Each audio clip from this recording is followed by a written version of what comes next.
Hello, ninth standard, and welcome to SS class. Today we are going to continue with chapter 6, and I'll start with the topic armament, disarmament, nuclear weapons, creation and its application. Now in this topic, we are going to study कि किस तरह हर एक country जो है उन्होंने nuclear weapons बनाना start कर दिया था and it started with superpowers. It started with America and then Russia, and then everybody started making nuclear weapons. और किस तरह nuclear weapons जो है वो banned थे, लेकिन फिर भी everybody was making nuclear weapons. Okay, the Cold War, which was meant for the dominance over the world, gave rise to fierce competition among superpowers. अब लास्ट लेक्चर में हमने पढ़ा था ना कि cold war was going on. Cold war का मतलब मैंने क्या बताया था? विदाउट यूजिंग वेपन्स, है ना. अब ये जो कोल्ड वॉर था specially between the two super powers, right, that was for the dominance. मतलब जो सुपर पावर्स जो थे America and Russia, they wanted to rule the world. और उन दोनों कंट्रीज के बीच बहुत ज्यादा कंपटीशन हो चला था. And for the sake of dominance, armament race was given high priority. और वर्ल्ड को डोमिनेट करने के लिए, वर्ल्ड को रूल करने के लिए ये सुपर पावर्स ने क्या किया? आर्म्स बनाना चालू किया. आर्म्स यानी वेपन्स, बॉम्ब्स, न्यूक्लियर बॉम्ब्स. ये पूरा रेस स्टार्ट हो गया, क्योंकि अगर आर्म्स होंगे, बॉम्ब्स होंगे, तो डेफिनेटली दूसरी कंट्रीज को डर लगेगा, राइट. कभी होता है ना, कोई अगर हमारे सामने कोई स्ट्रॉन्ग वाला बंदा खड़ा होता है तो हमें डर लगता है उसे फाइट करने के लिए, राइट, बिकॉज उसके हाथ में कुछ ना कुछ होता है. फ्रेंड्स से भी हमें ऐसा लगता है ना. तो उसी तरह ही countries they started making arms. वो उन्होंने हाई प्रायोरिटी कर दिया. America had used atom bomb for the first time on two cities of Japan, namely Hiroshima and Nagasaki. अब we have studied even in our junior class in history कि उस time पे क्योंकि America ने nuclear weapons को priority दी थी, तो America ने एटम बॉम्ब जो है for the first time Japan की टू सिटीज पर गिराया था, हिरोशिमा और नागासाकी. और ऐसा बोला जाता है कि हिरोशिमा और Nagasaki they were well developed cities of Japan. जैसे फॉर एग्जाम्पल अगर हम गुजरात की बात करें तो गुजरात में सूरत है, अहमदाबाद है, बड़ौदा है. ये सब वेल डेवलप्ड सिटीज है ना. और अगर ये सिटीज को अगर कुछ प्रॉब्लम हो जाता है, बॉम्ब गिर जाए या कुछ एक्स वाई जी, तो क्या होगा? गुजरात स्टेट कैसा हो जाएगा? डल हो जाएगा, डाउन हो जाएगा, अंडर डेवलप्ड हो जाएगा, नीचे गिर जाएगा, है ना. तो उसी तरह जापान की जो ये वेल डेवलप्ड हिरोशिमा और नागासाकी सिटी जो थी, उस पर अमेरिका ने बॉम्ब गिरा दिया. This way America proved it's supremacy. और अमेरिका ने पूरे वर्ल्ड में that America is supreme, America is super power, अपनी सुप्रीमेसी को प्रूव किया. Within next 4 years, the Soviet Union too proved its capacity of making atom bombs by conducting a nuclear test. Previous वाले paragraph में भी हमने पढ़ा ये जो टू सुपर ब्लॉक्स थे, America and Russia, Soviet union. अब क्योंकि अमेरिका ने अपनी सुप्रीमेसी दिखाई, तो जो सोवियत यूनियन था, रशिया जो था, उन्होंने भी अपना एटम बॉम्ब का न्यूक्लियर टेस्ट कंडक्ट करके अपनी कैपेसिटी दिखाई. This created a power balance between the superpowers. Now they wanted to show that these two are the superpowers. ठीक है. अब एक और इंसिडेंट हुआ, वो एक इंसिडेंट जो हिस्ट्री में बहुत बड़ा इंसिडेंट है, which is called as a Cuban crisis. अब ये क्यूबन क्राइसिस इंसिडेंट जो है वो क्या है? America declared blockade of communist Cuba which was on south east. अब साउथ ईस्ट में वहां पर communist Cuba, it is a place, ठीक है. अब वहां पर अमेरिका ने मतलब सॉर्ट ऑफ लाइक कि उसको अटैक करने गए. To defend Cuba against possible attacks of America, Soviet Union send ships loaded with nuclear missiles in the Caribbean sea. अब अमेरिका जो है वहां पर क्यूबा पर वहां पर जाकर अटैक करने गया, तो क्योंकि रशिया, ये जो दोनों सुपर पावर्स थे, है ना, एक दूसरे को सुपरमेसी बता रहे थे वर्ल्ड में, तो रशिया ने क्या किया, रशिया को जो है अटैक, रशिया ने क्या किया, उन्होंने अपनी शिप्स भेजी। वो शिप्स में क्या था, पूरी न्यूक्लियर मिसाइल्स थी। रशिया ने क्या किया, पूरी न्यूक्लियर मिसाइल्स से भरा हुआ शिप जो है वो कैरेबियन सी में भेज दिया। अब अमेरिका क्यूबा के वहां पर कैरेबियन सी में वहां पर खड़ा है, क्यूबा को अटैक करता हुआ, है ना। और रशिया ने अपनी शिप्स जो है पूरी लोडेड विथ न्यूक्लियर मिसाइल्स वो भी कैरेबियन सी में लगा दी। ऐसे लग रहा था जैसे दोनों सुपर पावर्स आमने सामने आ रहे हैं। रशिया क्यूबा को डिफेंड कर रहा है, राइट, क्या कर रहा है, डिफेंड कर रहा है, और अमेरिका अटैक कर रहा है, राइट। तो ये दोनों आमने सामने आ गए। Both superpowers threatened each other to use nuclear weapons. अब अमेरिका और रशिया, उन दोनों ने, ऐसा लग रहा था कि दोनों न्यूक्लियर वेपन्स लेकर एक दूसरे को थ्रेटन कर रहे हैं, डरा रहे हैं। The world was almost on the verge of nuclear war. And at that time ऐसे लग रहा था पूरा वर्ल्ड जो है एक न्यूक्लियर वॉर पर खड़ा है। ऑलरेडी वर्ल्ड वॉर 1 और वर्ल्ड वॉर 2 हो चुके हैं, ठीक है, और ये न्यूक्लियर वॉर पर खड़ा है। Finally leaders of America and the Soviet union had a talk on the hotline for the first time.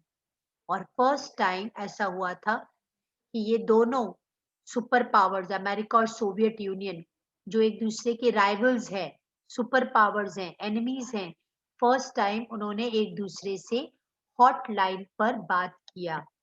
The Soviet Union decided to withdraw its ships and America decided to curb nuclear missiles aimed at Cuba. After discussing with each other, Russia ने decide किया कि हम अपनी जो ये ships है, ये nuclear weapons की जो है, न्यूक्लियर मिसाइल्स की जो शिप लेकर हम खड़े हैं, वो हम हटा देते हैं और हम पीछे हट जाते हैं। उसी तरह ही, राइट, उसी तरह ही अमेरिका ने भी डिसाइड किया that even we will not attack. ये जो उन्होंने न्यूक्लियर मिसाइल्स जो क्यूबा की तरफ जो है रख रखी हैं, क्यूबा को अटैक करने की कोशिश कर रहे हैं, वो भी वो लोग हटा देते हैं। The whole episode is known as Cuban crisis, and this episode is known as Cuban crisis. क्यों? क्योंकि it was so as to attack Cuba, right? तो ये पूरे एपिसोड को हिस्ट्री में क्यूबन क्राइसिस बोला जाता है। This episode is very important episode in world politics. It begins communication between two superpowers. This incident is important towards the process of disarmament of nuclear weapons. The entire Cuban crisis is considered at the beginning of the end of the Cold War. अब ये Cuban crisis history में important क्यों है? क्योंकि it was for the first time, it was for the first time the two super powers, they communicated with each other, they spoke to each other, they talked with each other. भले on hotline उन्होंने बात किया, पर at least they spoke to each other. और ये जो cold war था, it ended, and it was, cold war तो एंड हुआ, लेकिन कहीं ना कहीं ये, it was beginning of cold war का एंड होना, लेकिन शायद ये आर्म्स बनना भी स्टार्ट हो गए थे, right. America, the Soviet Union, and the Britain agreed on maintaining control over nuclear production, experiment, and proliferation. This agreement is known as Partial Nuclear Test Ban Treaty. अब यहाँ पर अमेरिका, रशिया, ब्रिटेन, राइट, अब इन लोगों ने decide किया कि now it is a time कि जो न्यूक्लियर वेपन्स बन रहे हैं, और न्यूक्लियर वेपन्स बनने के बाद न्यूक्लियर टेस्ट होता है ना, न्यूक्लियर टेस्ट होता है। न्यूक्लियर टेस्ट क्यों करती है country? So as to let the other countries know that we also have nuclear weapons, right. अब ये वाला इधर न्यूक्लियर वेपन्स के बनाने में बैंड लगाया जाएगा, मतलब नाउ अब कोई भी कंट्री जो है वो न्यूक्लियर टेस्ट नहीं कर सकती, राइट।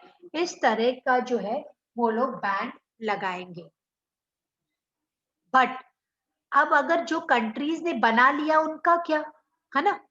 तो France of course refuse to sign this treaty. Refuse क्यों? क्योंकि देखो अमेरिका के पास न्यूक्लियर वेपन्स आ गए, रशिया के पास आ गए, ब्रिटेन के पास आ गए। अब जो कंट्रीज जो है रह गई, उनके लिए वो लोग बैंड बना रहे, उनके लिए बैंड कर रहे हैं, राइट? तो France they refuse to sign the treaty. China also conducted a nuclear test in 1964 and refused to sign the treaty. और चाइना ने भी क्या किया? ये ट्रीटी साइन करना रिफ्यूज कर दिया। कौन सी ट्रीटी? ट्रीटी का मतलब होता है कॉन्ट्रैक्ट।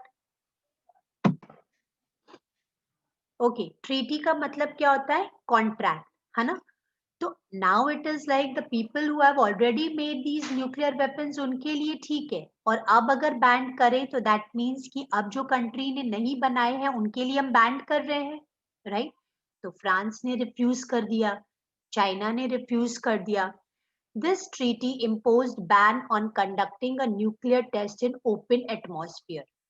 नाउ इट वाज कि ये ट्रीटी, ये कॉन्ट्रैक्ट जो था, ये कॉन्ट्रैक्ट जो था वो किस बेस पे था? कि न्यूक्लियर टेस्ट हम ओपन एटमॉस्फेयर में नहीं कर सकते हैं, उस कॉन्ट्रैक्ट के बारे में था। जैसे हमारी कंट्री इंडिया ने न्यूक्लियर टेस्ट का किया था ना पोखरान में, है ना? तो उस तरह न्यूक्लियर टेस्ट हम ओपन एटमॉस्फेयर में नहीं कर सकते, उन पर उन्होंने बैन लगाया। And of course, except Communist China, the other four were already permanent members of United Nations Security Council. अब चाइना को छोड़कर जिसने ये ट्रीटी रिफ्यूज की थी, बाकी सब तो ऑलरेडी जो है परमानेंट मेंबर्स थे यूनाइटेड नेशन सिक्योरिटी काउंसिल के, राइट? और चाइना ने भी ये न्यूक्लियर वेपन्स के लिए मना कर दिया। Apart from nuclear weapons and missiles, the superpowers have also developed chemical and biological weapons. अब बहुत ध्यान से सुनना ये पैराग्राफ। न्यूक्लियर वेपन्स, मिसाइल्स, ये तो ऑलरेडी सुपर पावर्स बना रहे थे, लेकिन besides this, they also started developing chemical and biological weapons. ये केमिकल और बायोलॉजिकल वेपन्स पता है क्या करते हैं? ये किसी भी प्रॉपर्टी को डिस्ट्रॉय नहीं करते हैं, ये लोगों को डिस्ट्रॉय करते हैं। कहीं ना कहीं हम कोविड के टाइम पे हम बोल रहे हैं ना कि it is a biological, right? हम ये सब बातें कर रहे हैं। Being a teacher I can not से दिस, बट कहने का मतलब all these talks, right? So you know what do they do? ये दीज वेपन्स होते हैं ना, ये केमिकल और biological weapons, these weapons they destroy mass matlab people, they kill millions of people without damaging any materialistic wealth. कोई भी property को damage नहीं करती। जैसे कोविड आया है तो कोई प्रॉपर्टी को डैमेज कर रहा है क्या? नहीं कर रहा है ना, लोगों को डैमेज कर रहा है, right? so that is why it is said कि ये biological वेपन है, या we just have, we say that किसी कंट्री ने भेजा है, व्हाटएवर दीज। तो people would die miserably while suffering from various diseases because of these lethal weapons, right? अब इस तरह के वेपन्स भी ये सुपर पावर्स ने बनाना, डेवलप करना स्टार्ट कर दिया था। During these decades, many important and far-fetching changes took place in international politics. अब कहीं ना कहीं ये पूरा decade, decade means you know ना 10 years, राइट? तो डेकेड्स से you know internationally, globally, world में पॉलिटिक्स चेंज होती गई, बिकॉज बहुत सारे changes took place. Owing to many reasons, the Cold War among superpowers also ended, and so the nuclear ban treaty helped in this way concern. और slowly और gradually ये जो cold war थे वो खत्म हो गया, और न्यूक्लियर बैन ट्रीटी ने, it was a matter of concern. क्यों था मैटर ऑफ कंसर्न? यानी डर, डर किस चीज का था इससे? क्योंकि लोगों ने, अब दूसरी कंट्रीज ने भी न्यूक्लियर वेपन्स बनाना स्टार्ट कर दिया था, तो ये जो बैन ट्रीटी आया था, it was a matter of concern. India has always welcome this treaty, but it is always a supporter of डिसआर्मामेंट। अब हमारी कंट्री ने भी इस ट्रीटी को वेलकम तो किया है, लेकिन डिसआर्मामेंट, डिसआर्मामेंट मतलब कि कोई भी कंट्री को आर्म्स बनाने ही नहीं चाहिए, इसका सपोर्ट भी किया है। The world will always be in danger until the disarmament of lethal weapon is not done. ऐसा बोला जाता है कि अभी the whole world is sitting on the volcano of nuclear weapons. आज हर एक कंट्री के पास न्यूक्लियर वेपन्स है, राइट? अगर by chance, if something happens, every country now has got nuclear weapons. So what is going to be the result of the world, right? World War I or World War II was so bad. उस time पे तो इतने arms भी नहीं थे. Now every country has some or the other nuclear weapons. तो कहीं ना कहीं it is danger. इसके लिए आप देखो जब भी कोई कंट्रीज के बीच में आर्ग्यूमेंट्स होता है, राइट, तो every time the middle path is taken out. कोई दूसरी कंट्री आ जाती है, यूनाइटेड नेशंस जो है या अदर, राइट, तो वो कोई ना कोई बीच में आकर सुलह करवाने की कोशिश करते हैं. Why? Because it is the time when no मतलब ऐसा बोला जाता है ना कि arguments might lead to something that should not be there. There is always a danger. History में ऐसे बोला जाता है कि all the countries are sitting on the volcano of weapons, है ना? So that is about the armaments and disarmaments. अब let us see कि ये सारी चीजें हो रही थी. अब इंडिपेंडेंट नेशंस कैसे बने? अब हमें ये पता है, we all of us know India achieved independence in 1947 after a long freedom struggle, right? Owing to Britain's policy of divide and rule, certain other reasons, the country was divided into two nations, namely India and Pakistan. तो India को 1947 में freedom मिल गया, but क्योंकि divide and rule जो policy use की थी Britain ने, उसकी वजह से हमारा जो नेशन जो है it was divided into two nations, right? Hindustan जो है it was divided into two, that is Bharat and Pakistan. In the same way, with continued struggle with Britishers, countries like Sri Lanka, Myanmar got independence in 1948. In the case of Indonesia, the United Nations played an important role in 1949. Asian countries like Laos, Cambodia, Vietnam too got independence. That means this was a time when slowly or gradually हर एक country को freedom मिल रहा था. हर एक country जो है वो independent होती जा रही थी. इंडिपेंडेंस उनको अचीव हो रहा था. Now let us read about how the independent Nations gave rise in Africa. The Second World War proved to be good omen for the enslaved nations of Africa. After the Second World War, countries like Abyssinia, that is Ethiopia, South Africa, and Egypt were independent. The Second World War and the freedom struggle in Asian countries inspired other African countries too. It is said that Second World War जो था ना कहीं ना कहीं पर Africa के Nations के लिए वो कहीं ना कहीं पे गुड ओमेन निकला, अच्छी बात निकली, क्योंकि उसके बाद अफ्रीकन नेशंस में कुछ countries like Ethiopia, south Africa, Egypt जो है वो फ्री हो गए. जब एशियन कंट्रीज, इंडिया की साइड, राइट, जब एशियन कंट्रीज को जब फ्रीडम मिला, तब भी अफ्रीकन कंट्रीज उनसे इंस्पायर हुई और उन्हें भी फ्रीडम मिला. It resulted in the tenure of 16 years. 1951 से लेकर 1966 तक 40 countries, छोटी और बड़ी, small and large countries became free. Imperialist countries tried to have supremacy over these countries, but these countries either joined the superpowers or military resources and got their freedom.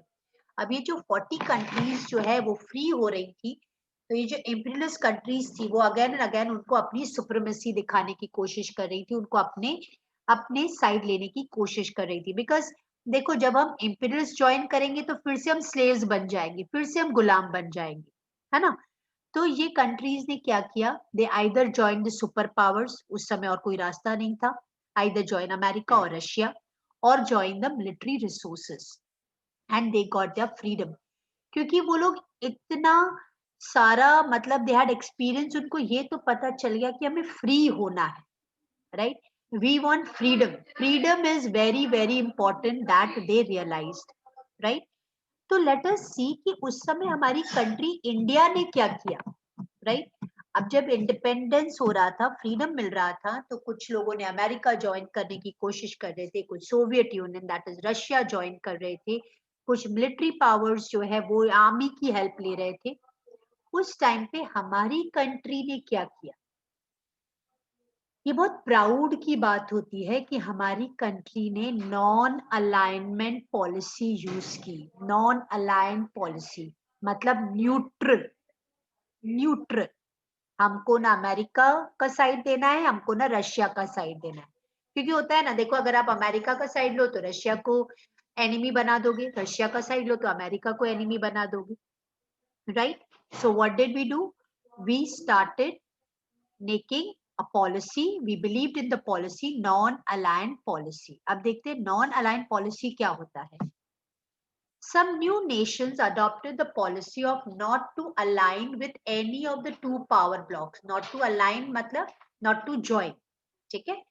कोई भी दोनों super powers को join नहीं करना है, और ना ही हमें किसी मिलिट्री ब्लॉक्स को, मिलिट्री ब्लॉक्स थे ना, सैंटो, सियाटो, हमने पढ़ा था ना, इनको भी ज्वाइन नहीं करना है। They decided that they would maintain equal distance with both blocks. These nations were identified as non-aligned nations. और वो nations जिन्होंने किसी को भी join नहीं किया, उनको क्या नाम दिया गया? Non-aligned nations, right?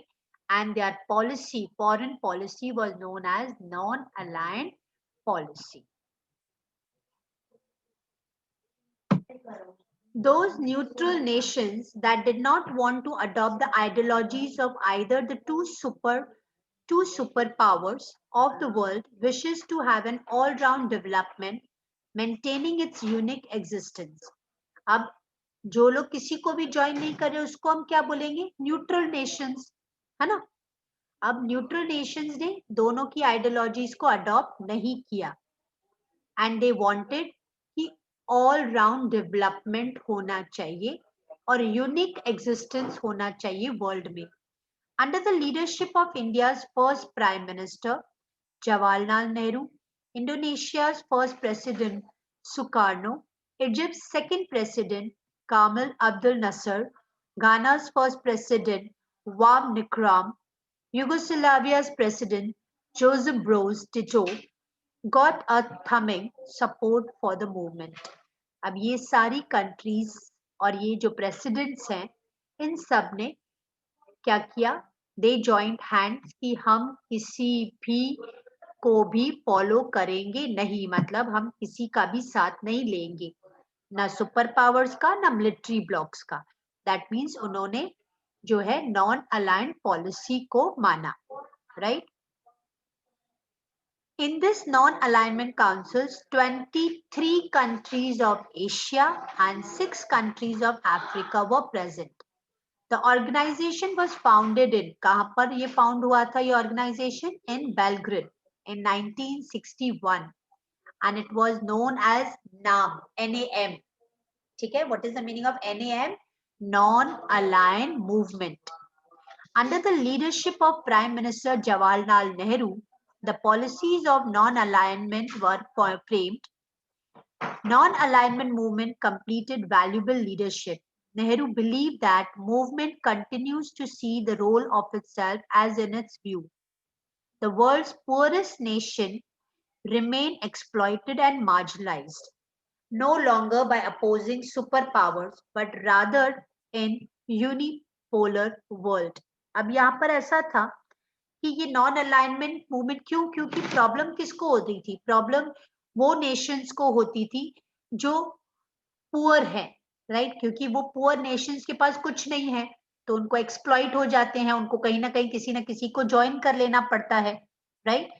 And unipolar world, they wanted unipolar world मतलब वन। ये जो बाइपोलर था ना, हमने कल पढ़ा था, परसों बाइपोलर था, that is America and Russia, they did not want, they wanted unipolar world, and it is Western hegemony and neocolonialism that the movement has really realigned itself again. It opposed foreign occupation, interference in internal affairs, and aggressive unilateral measures. But it also has shifted to focus on socio-economic challenges facing member states, especially the inequalities manifested by globalization and the implications of neoliberal policies. So now what did they want to do? They wanted that we should take care of everyone, कोई internal affairs ना हो, कोई foreign occupation का oppose ना करे, right? सारे जो भी लॉज हो वो इक्वल हो, राइट? सोशो इकोनॉमिक चैलेंजेस जो हम फेस कर रहे हैं उस पे ध्यान दिया जाए, इनइक्वालिटीज जो है वो ना हो, ग्लोबलाइजेशन हो जाए. These were the things what they wanted. The non-aligned movement has identified economic development, poverty, social injustice as growing threats to peace and security. तो ये नॉन अलाइंड जो कंट्रीज थे, राइट? तो ये इन लोगों ने जो ये नॉन अलाइनमेंट मूवमेंट चलाया, उन लोगों ने ये बोला और बताया कि ये जो अंडर डेवलपमेंट कंट्रीज हैं, जो पॉवर्टी जो इंक्रीज होती जाएगी, जो एक्सप्लॉइटेशन है, जो सोशल इनजस्टिस जो है, राइट? इन सारी चीजों से पीस नहीं रहेगा. There will be a threat, right? There will be a threat to peace and security, right? Today, more and more countries have joined the non-aligned movement. Union Summit was held at Kuala Lumpur in 13th May 2003. For the last 4 decades, many incidents have happened. With the disintegration of Soviet Union, Russia's power was decreased. अब पहले देखा जाए तो कुछ ही countries ने ये non aligned movement जो है वो फॉलो किया था. अब बहुत सारी कंट्रीज ने जो है ज्वाइन किया और उसका जो समिट यानी मीटिंग जो था that was held at Kuala Lumpur in 2003 13th May, right? अब धीरे धीरे क्या हुआ, जो सोवियत यूनियन थी वो भी डिसइंटीग्रेट होने लगी. डिसइंटीग्रेट यानी डिवाइड होने लग गया. The Soviet Union and Russia's power also decreased. क्योंकि जब डिवाइड होना चालू हो जाता है तो क्या हो जाता है, हमारा पावर कम होने लगता है ना? तो रशिया का जो पावर था वो कम होने लग गया. तो ऑब्वियसली एक सुपर पावर का पावर अगर कम होने लग जाए तो जो दूसरा सुपर पावर कौन था? America. It emerged as a super power. Imperial policy decreased to minimum in other countries. In these situations, non-aligned movement played a dominant role. अब ये जो imperial policy जो थी कि मैं रूल करूंगा वो भी कम होने लगी और ये जो non-alignment movement जो था वो बहुत ज्यादा फेमस हो गया. या डोमिनेंट रोल, बहुत बड़ा पावरफुल रोल प्ले किया उसने. द नॉन अलाइंड नेशंस जो थे उनकी जो नॉन अलाइंड पॉलिसी जो थी, they all succeeded in contributing towards the world politics. The non-aligned movement was successful in showing off its moral impact for maintaining world peace. अब ये जो non-aligned nations जो थे, इनकी जो policy थी, उन लोगों ने बहुत contribute किया है to the world. कैसे? क्योंकि उन्होंने वर्ल्ड में पीस मेंटेन करना, वॉर स्टॉप करना, मेंटेनिंग ह्यूमन सोसाइटी, नेशनलिज्म की फीलिंग लाना, as well as super powers adopting the attitude of disarmament और आर्म्स को, वेपन्स को, एटम बॉम्ब्स, न्यूक्लियर वेपन्स को डिस्करेज करना. इन सारी चीजों में नॉन अलाइंड नेशंस ने बहुत बड़ा कंट्रीब्यूशन दिया है. We will do till here today.